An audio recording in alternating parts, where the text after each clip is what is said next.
Welcome in. It's another edition of ACC Baseball, etc., presented by Pitch Logic. Hope you enjoy our catch-up sessions with former ACC guys now making their ways through the pros. Justin Henry Malloy last week, Terrell Tatum a couple of weeks prior to that. We've got another good one lined up for you today, if I can say that without knocking my microphone over. Joey's laughing. Let me get the bills paid, and then we'll introduce you, Joey. ACC Baseball, etc. is presented by Pitch Logic. It's the system used by players, coaches, scouts, and instructors at all levels of play, from youth leagues to the big leagues. The easy-to-use and affordable technology makes the platform accessible to every player at every level. All the metrics, all the features used at the highest level. You can visit pitchlogic.com for more information. Thanks to our partners at Pitch Logic. They've been awesome so far in this first month and a half or so as part of the D1 Baseball Podcast Network, part of the D1 Baseball family. All right. So my guest on the other screen, if you're watching on YouTube, is Joey Loperfido, who was the 2021 ACC Baseball Championship MVP when Duke won it in that year. If you remember, he was later that summer a 7th round draft pick, and has really made some waves within the Houston Astros organization, all the way from advanced A-ball to the AAA level this year. He was the Astros minor league player of the year. Joey, that's a big introduction, but I got to get the ACC stuff in. We'll start with that, but I hope everything's going well for you. Yeah, thank you guys for having me on. Yeah, so Joey, let's start with obviously tournament MVP for the ACC Championship in Charlotte.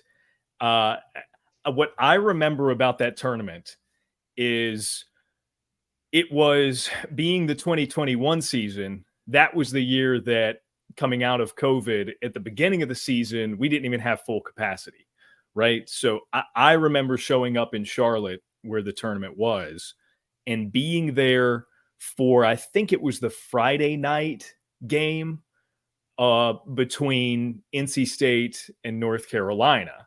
And I sort of had just gotten into town for that game. And obviously that's one that draws whenever the tournament's there or in Durham, just in the same way that you guys would draw for that.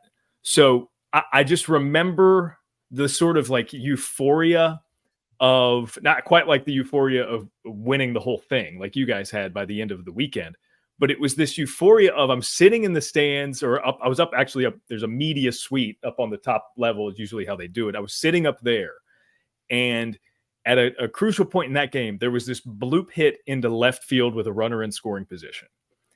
And it occurred to me that it was the first time all year I had really, truly had the opportunity to hear the sound of a crowd like rise up and cheer when a ball like that falls down fair. So like, that's just one of my many impressions of that tournament, including what you guys did and what you guys experienced. What do you remember from the 2021 ACC Baseball Championship? I remember it just being a super fun week. I remember everybody was excited. That field and that park obviously is beautiful. We had gotten rained out there, I think maybe my junior year, against a midweek against Davidson. And that backdrop with just like the downtown of Charlotte's gorgeous. And like you said, just, being able to have my parents and, friends and family in the stands, that was a big deal. They would watch our home games from Tobacco Road up in left field at the DBAP. And, that's an all right angle of the field, but they're pretty far from the action. So before that, it was, playing in front of cutouts pretty much everywhere we went. But no, it was a super fun week. Florida State, we played first. That was a good game. And then the Miami game, my roommate, Mike Rothenberg, hit a walk-off homer. The UVA game was a ton of fun too. And then the championship was, a 1-0 game. Cooper Stinson gave us a great start, but that was a pretty good NC State offense that year. And, I remember being in the field thinking, we're going to probably need more than one run here to win this thing, but we didn't. Kind of came down to the wire in the last couple innings, but no, just a ton of fun. And I remember after that, just kind of talking with the guys and being like, for everybody that decided to come back for their fourth year here, and not sign as a free agent, this is like what you dream about. This is like a perfect kind of culmination of, a college career here. Yeah, well, you mentioned just sort of like the round by round breakdown. I mean, that thing was a saga for you guys. Like, one of the sharpest memories for me is Rothenberg's grand slam, and Yeah, it's it was crazy to awesome. think that you guys still needed a couple more games to get the championship for that. So it Yeah. was just And like, one thing I remember too is, I mean, we weren't really thinking about it that week. But I mean, in typical Duke fashion, we kind of play ourselves to like the brink of postseason elimination in like March, and then and maybe April, and then come May, I mean, we just rattle off like sweeps and conference wins like you wouldn't believe.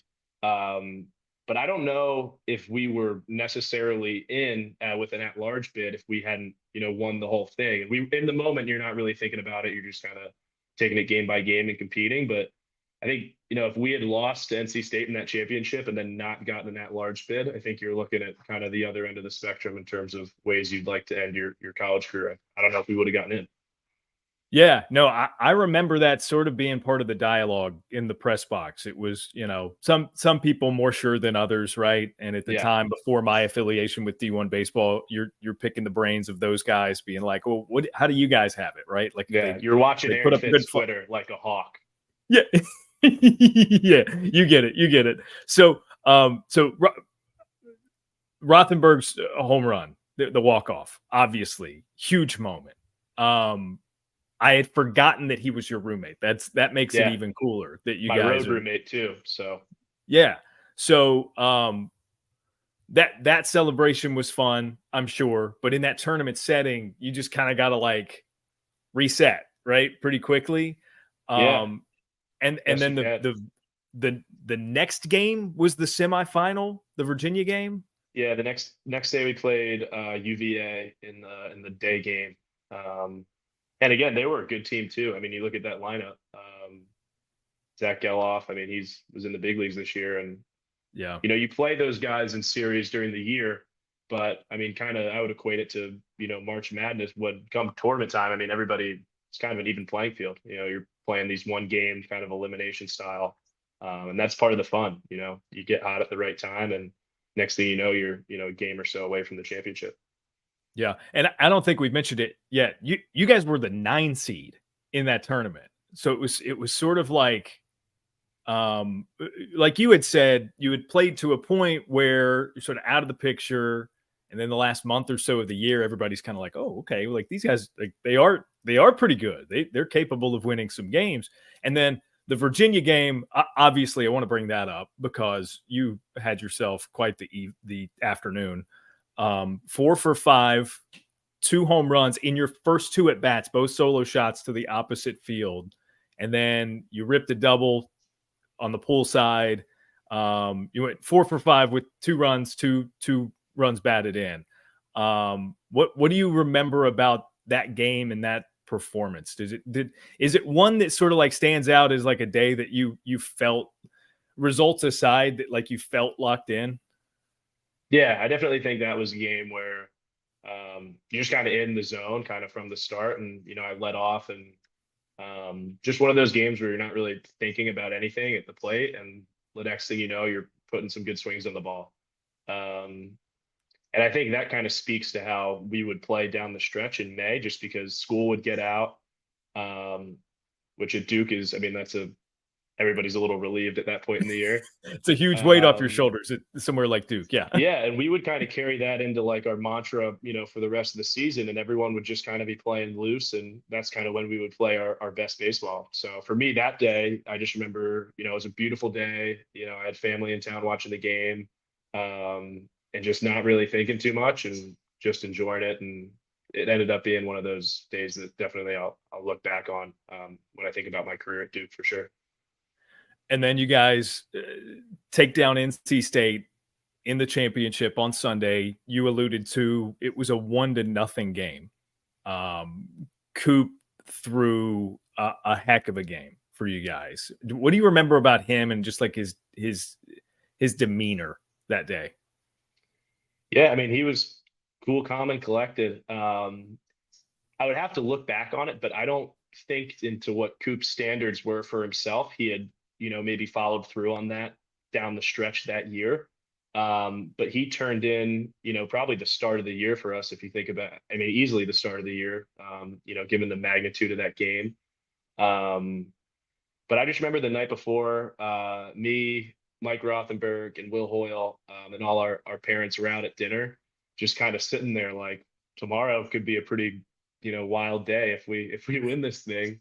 And my freshman year, we lost in the super regional to Texas Tech. My sophomore year, we lost in the super regional to Vanderbilt. At that point, we were 0-3 and games to go to Omaha. And then junior year, COVID happens.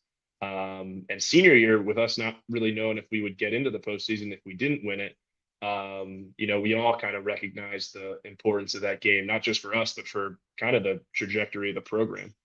And so it felt good I don't know if we had ever won an ACC championship. I know a couple teams in the 50s had some success, but no, we really didn't have, too many signs on the banner out in the outfield to that point. So it was just kind of a whirlwind and a ton of fun that day. Yeah, it was Duke's first ACC tournament championship. Any other time that they had done it, it was so long ago that it was not. Yeah, there was not the format behind it, that sort of thing. With that being said, like you have sort of turned that performance, in addition to the few years prior, you being part of those other great teams, and I mean, certainly your head coach Chris Pollard has a lot to do with this as well. But oh yeah, people talk about the turnaround of Duke baseball. Like you've positioned yourself, Joey, to be sort of like, I don't want to say, I'm hesitating to say a Mount Rushmore of Duke baseball, like, important no, figures in the history of Duke baseball, but like you played a big part. And I'm wondering how you view that. What's your perspective on that? Is it something you think about at all? Because I mean, again, ACC tournament championship for the team in a year when you might not have made the big field. It kept the streak going of making the tournament. And you were central to that. How do you think about it? it's a lot. I mean, I think about, wanting to leave a place better than I found it. Duke was my only college offer, my only D1 offer. And it happened, I was on like week 3 or 4 the summer after my sophomore year of high school, playing down at Lake Point in Georgia. And I played well, and I hadn't gotten any phone calls from anybody. And my dad was down there with me for the first 2 weeks, and then he switched with my mom, and she came down and was with me for the last 2 weeks. And I remember I made a play in left field on one of the games, and came into the dugout, and our coach and everybody that was in the dugout was like, Joey, like the Duke coach came in and like he wants you to call him after the game. And being about to be a junior in high school with no offers, and I'm just sweating it out in Georgia for 3 weeks, I was pretty pumped up. So I called him immediately after. He was like, hey, it's Chris Pollard, Duke University. Saw you play. Like, we'd love to get you on campus, and we're prepared to offer you a scholarship. And I mean, I probably would have committed on the phone at that point. But I hung up and was like, Mom, like, you'll never believe it. And I feel like, my relationship with him, when I look back at my time at Duke and, my career there, I would do everything the exact same. I can't think of a university that, gives better opportunities to student athletes, especially baseball, and how that program has been built by him, than there. And I think about the guys I played with. I think about the super regionals and postseason runs we made. And it's just special. It's a special place. You're surrounded by people that want to succeed, that want to work hard. And I think that, Coach Pollard has cultivated a pretty special culture down there. So yeah, I mean, before that game, I just remember thinking like, I want to do this for him. I want to do this for the team. But to leave a place better than you found it. And I feel like that's what I did. So. Yeah, I want to touch a little bit more on the coach player relationship here, because it sounds like Joey, but he was taking a leap of faith in you that I'm certain you appreciated at the time. So it was sort of like a cold sell in which you were like, yes, yes, yes, yes, yes. I mean, I imagine you started to learn a lot more about him and his personality and just the type of coach he was and still is, from the time that you began the journey as a Blue Devil to the end. What was it about Coach Pollard that made him a good fit for you, and maybe what makes him a good fit for Duke? Well, I think one thing he's big about is servant leadership. One of his mantras is blue collar, and I think that kind of goes against the reputation of Duke. I think when people hear Duke and think about it as a university, they think about like privilege, and they think about the high profile status of a university, which it is. And his whole thing was, we're going to care more and think about other people more than ourselves. And we're going to show up every day on time and go to work. And I can remember my very first meeting with him, my freshman fall. He kind of asked me what my goals were.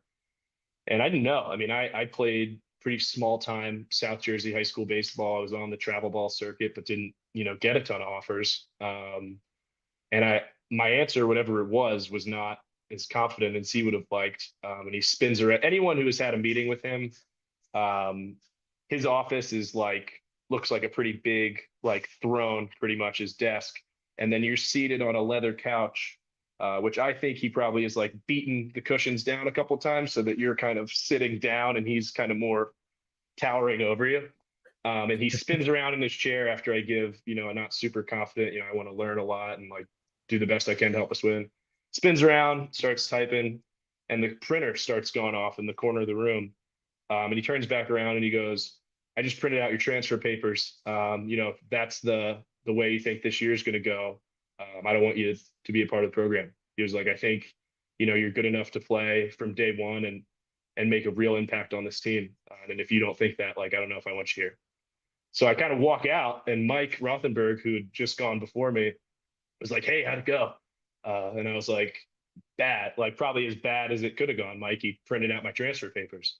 And then we met later that week and, kind of rehashed everything again.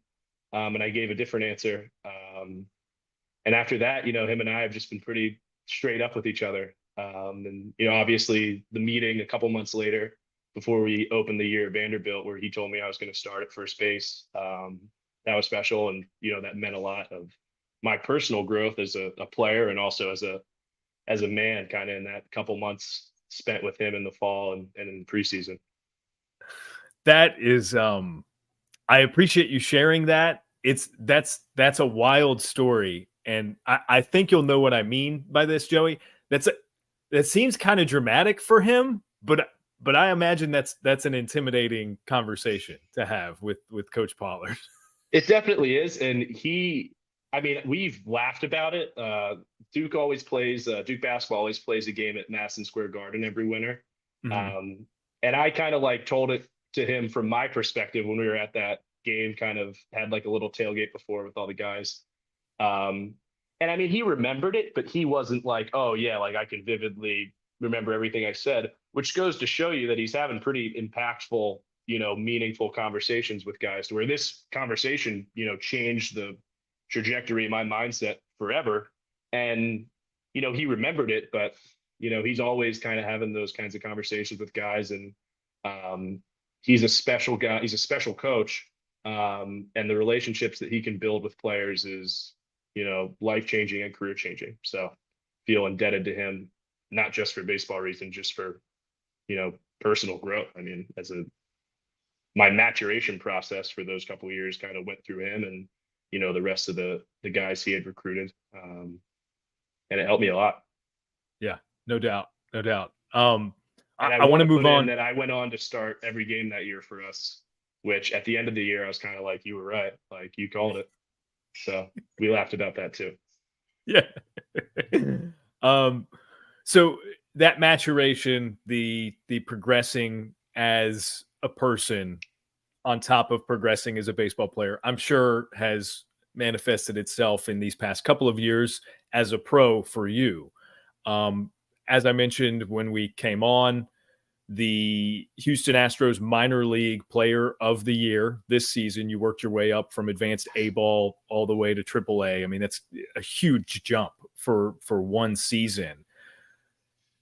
Was it something you expected this year? Maybe you got better at goal setting coming into this season and you were like, yeah, I want to make it to triple A. I'm wondering, Joey, if you felt like coming into this year, because last year and this year, totally different minor league experiences for you, right? I'm just curious if coming into this one, you sort of had a feeling that rise was going to be there.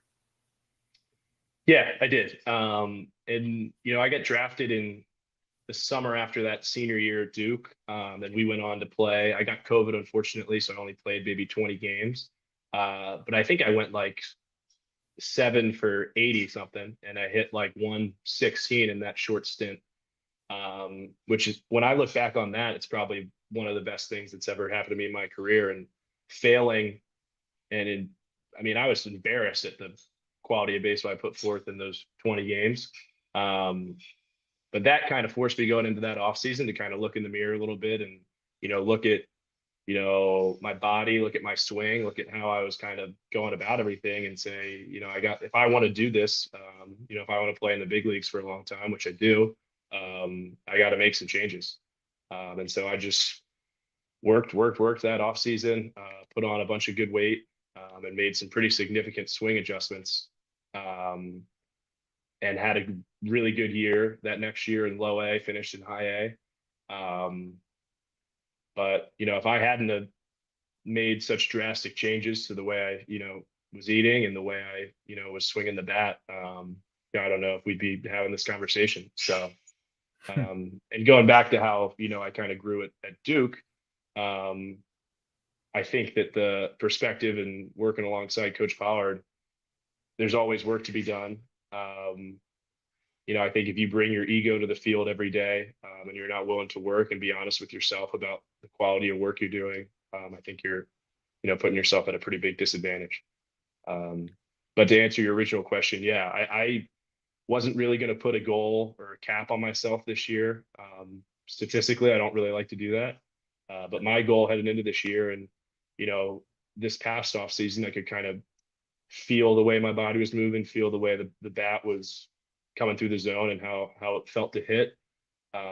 My goal was to be in the big leagues. And I had expressed that to the organization after my first full season last year. They kind of brought me to Instructs in West Palm.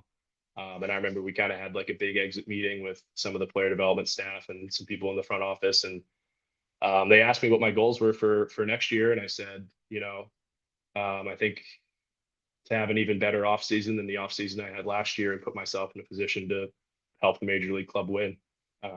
So yeah, I definitely anticipated a good year this year. Yeah. What specifically occurred to you during that offseason? You said you put on some pretty significant good weight. I think that's obvious. I was looking at, I'm obviously as a content person who does this podcast, I'm looking at, photos to post saying, oh, hey, Joey's going to come on, that sort of thing. And so I was looking at Duke photos and then Corpus Christi photos. I'm like, man, he bulked up significantly between those times. Was there one thing that was just kind of like a sort of a rude awakening for you in terms of, man, I got to get on top of it physically to stay up here? Or is it just the progressive, add a little bit, add a little bit, add a little bit? I remember being at Instructs right after the short season that I hit 110 or whatever. And Jeremy Pena was there rehabbing, I think like a wrist or a hand injury. And he'd be in the gym working out, with us at the same time. And I remember just kind of seeing him and being like, wow, like that guy is on the cusp of being a pillar of this team. And I mean, he's a freak. He's huge. He's a physical specimen. So I remember just kind of seeing him and just being like, that's, kind of what it takes to play in the big leagues. And also, I think a part of it is in college, the way the season's set up, with how short the break is between the fall and the spring. That's like you say the off season, but it's really a handful of weeks that you're home. And summer ball, you really don't have 4 or so months in a row without playing, where you can prioritize your nutrition, you can prioritize the weight room as much as you can in the minor league off season. And so that was really the first time I had 4 months or so to just dial everything in from my training to what I was eating. And that made, a really big difference for me. Yeah. What's different about this offseason from last offseason? Because I think situationally, it's a little bit different. Whereas last year, you're like, okay, I need to do whatever I can to climb as much as I can. Whereas this year, you finished the season at AAA, you're a step away, right? And that just sort of, you're aware of that. You're still focused on the day to day, but I know you guys, you're here for a reason. Like you want to get to the bigs. You're aware of that. How does that change the mindset, maybe a something practical about your off season compared to last year? It honestly doesn't too much for me. I think the broad strokes of the off season are the same. Me and my roommate Chad, last off season took a trip to Europe, and then kind of that first, as soon as we can go, we do, just because we want to take the first few weeks of the off season to kind of let our bodies have a little bit of a break. And we did that same thing this off season. But after we get back from that and get situated, it's kind of game on. And so for me, I've trained at the same gym since I was 15. And I love, the programs and the workouts that we do there. And then we'll start hitting here in a couple of weeks. I've worked with the same guy here in Jersey since kind of COVID-y my junior year of college, that time frame. But the broad strokes of, eating right, training the best we can, being consistent with our programs, and then hitting, they stay the same. And I've definitely sensed kind of the same broad strokes get more refined every off season. We have a little bit better ideas of our bodies, of our swings, of what we want to eat on a day in, day out basis. But the commitment to doing those things and being consistent with them, as simple as they are, pay dividends come February. Yeah. Okay. So the off-season trip is interesting to me. You said Europe last year. We had started to text to arrange this when you guys were in Africa this year. So that's with roommates / teammates that you do this? Yeah, my buddy Chad. So his dad's he's an international pilot for United, and so Chad can fly standby for free on any flight that's United.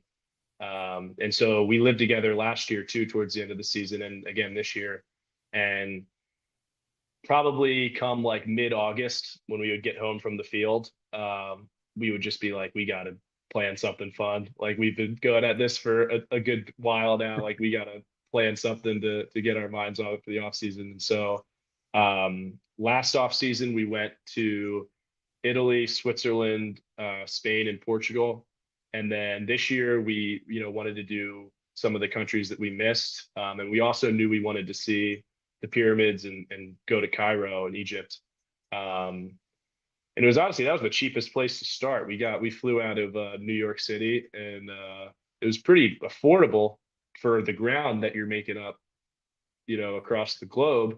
And so it just kind of worked out that we started there, and that's when you reached out to me. So from Egypt, we went to Greece. From Greece, we flew to Budapest. We took a train from Budapest to Prague, and then we flew from Prague to Amsterdam. From Amsterdam, we flew to Mallorca, Spain, and then we finished our trip in Barcelona before flying back to the States.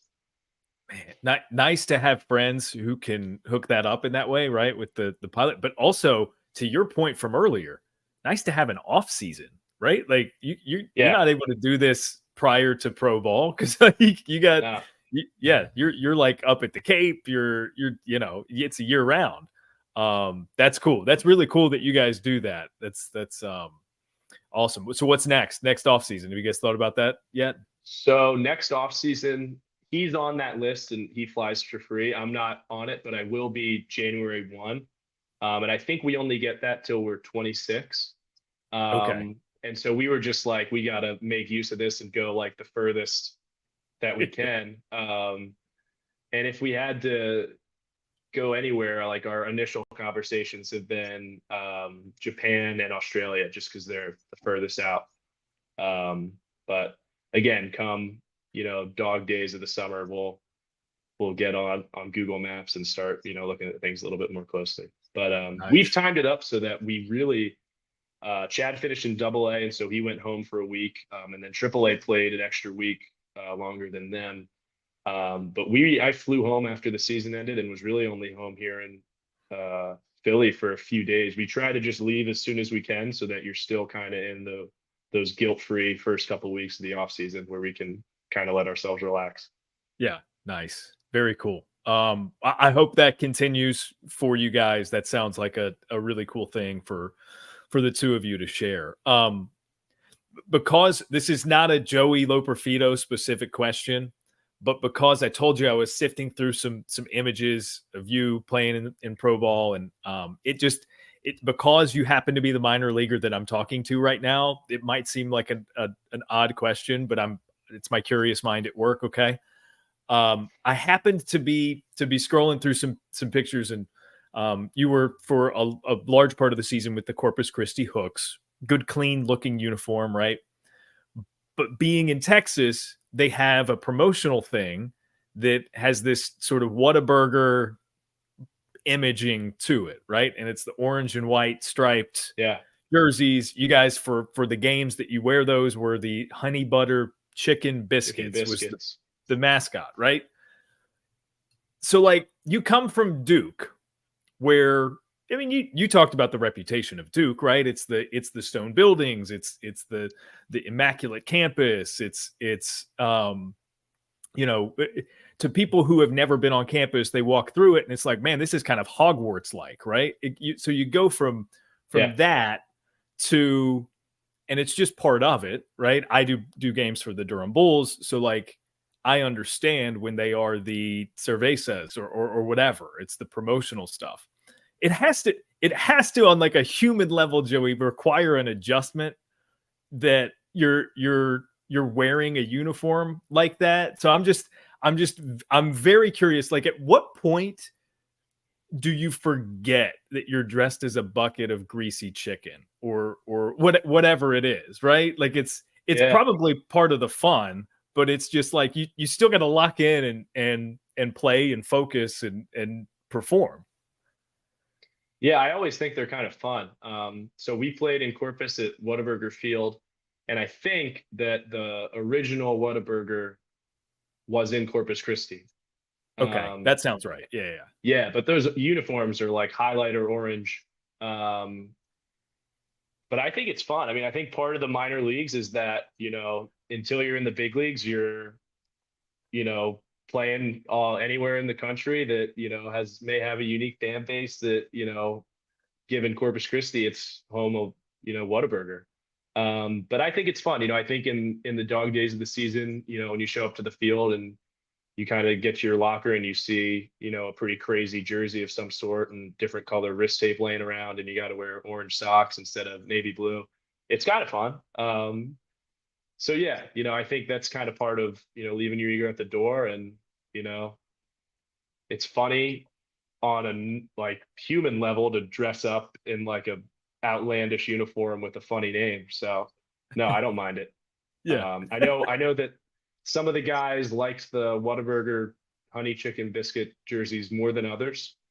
But I myself would enjoy a Whataburger from time to time on the off day, so I can't complain.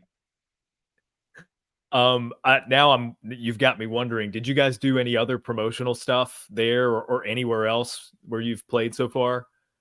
Yep. I think in Asheville, it was like a hippie themed, like everything. The jersey was tie-dyed, which were actually really cool. You're always doing like a Marvel theme night. Um, they are always doing like a Latin America appreciation jersey. In Corpus, we were I can't even remember. But all those jerseys are usually fun and the like have vibrant colors and Yeah. there's always like live music at the stadium that night. Um, so no, they're fun. I think we did a Mother's Day one. Corpus was great. I mean, we had tons of jerseys, tons of different, hat uniform combinations. We had a rodeo themed uniform that we wore the weekend that the rodeo was in town. That was really cool. Um, so for as hot and humid as it was in Corpus, I really did enjoy playing for those fans. And I mean, we would get huge crowds. They'd be full of energy. And Yeah. that was that clubhouse of guys, that staff, everything about it was awesome. So that really made the first half of this year fun for me. Yeah.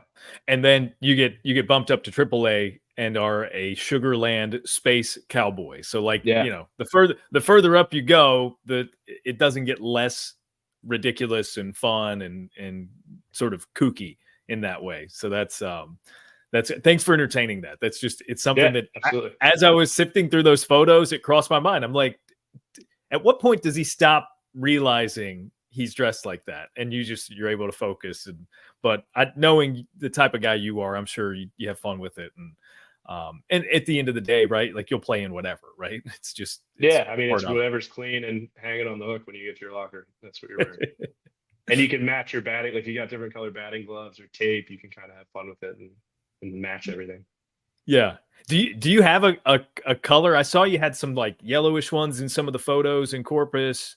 Because it's become in vogue to sort of have a signature color, not just necessarily with you individually, but some teams will have it, right? And I'm Yeah. watching the Diamondbacks in particular in this World Series, and it feels like every guy's got a different neon color set of stuff.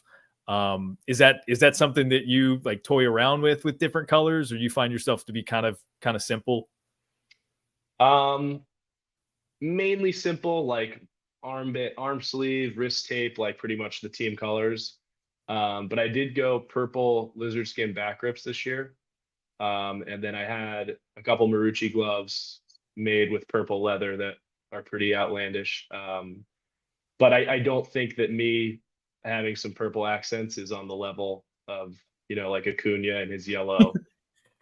We laugh Right. because they just kind of they'll just like kind of claim like a fourth alternate color for themselves.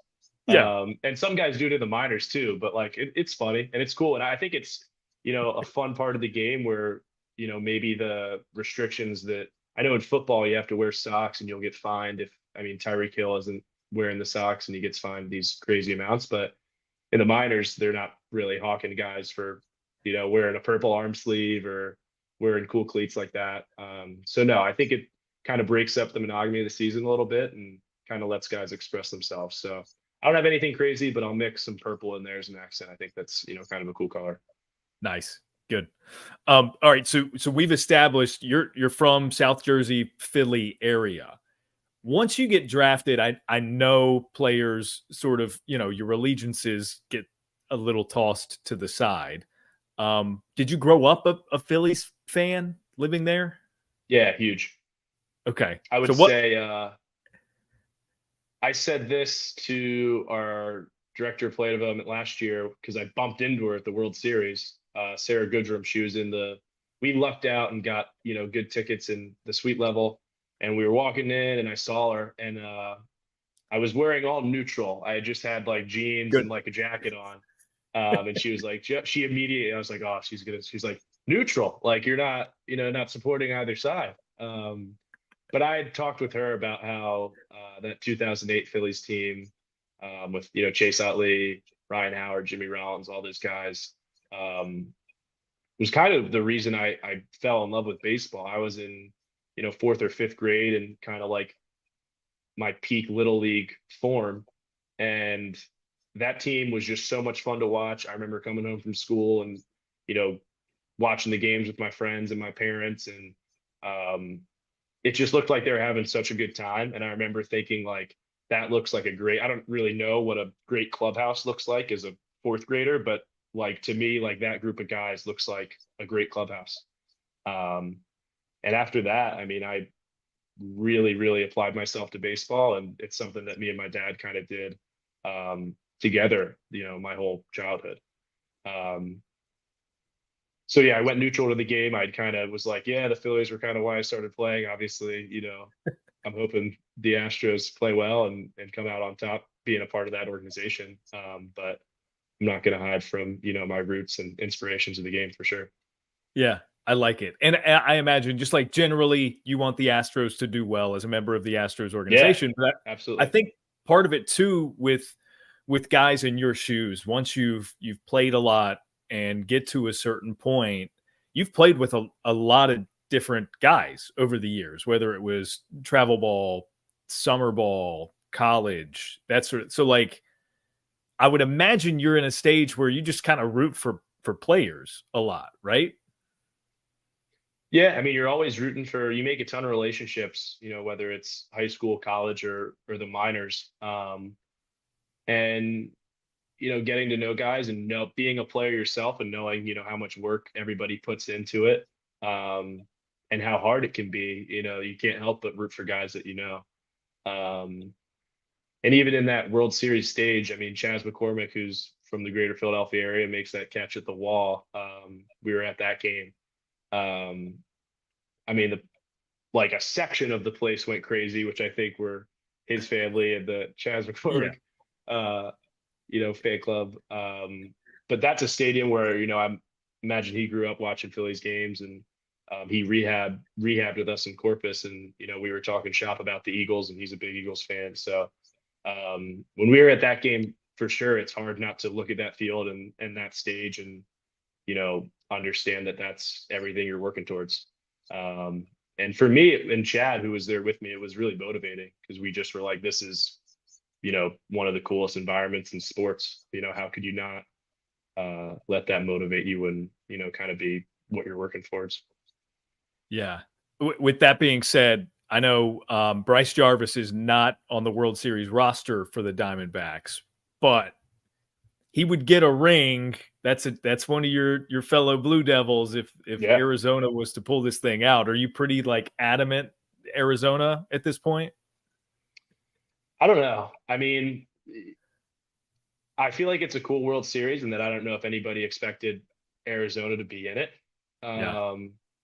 But I think you get, two teams who are playing their best baseball against each other. So it'd be cool. I mean, again, you play with a guy in college for 3 or 4 years and, watch him succeed there and get to know him. And, for him to be having success and be, up with that club this year, it's cool.